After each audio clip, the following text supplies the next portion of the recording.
رحمۃ اللہ وبرکاتہ۔ اللہ رب العزت ہم سب کو ہمیشہ اپنی رحمتوں کے سائے میں رکھے اور آپ تمام احباب کی مشکلات اور پریشانیاں دور فرما کر آپ کو بے شمار خوشیاں عطا فرمائے، آمین۔ سب کو شعبان کا چاند مبارک ہو۔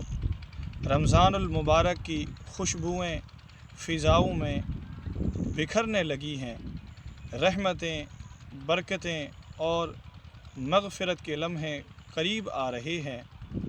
اللہ سبحانہ و تعالی ہمیں رمضان المبارک نصیب فرمائے اور اس مبارک مہینے میں دل و جان سے عبادت کرنے کی توفیق عطا فرمائے۔ آئیں ابھی سے خود کو اس عظیم مہمان کے استقبال کے لیے تیار کریں، قرآن مجید سے اپنے تعلق کو مضبوط کریں، نماز، نوافل، ذکر و دعا میں اضافہ کریں اور اپنے دلوں کو گناہوں سے پاک کرنے کی کوشش کریں۔ اللہ تعالی ہمیں سعادت بھری زندگی عطا فرمائے، رمضان المبارک کی حقیقی خوشیاں نصیب فرمائے اور ہمیں صحیح معنوں میں اس کے استقبال اور مہمان نوازی کی توفیق عطا فرمائے، آمین یا رب العالمین۔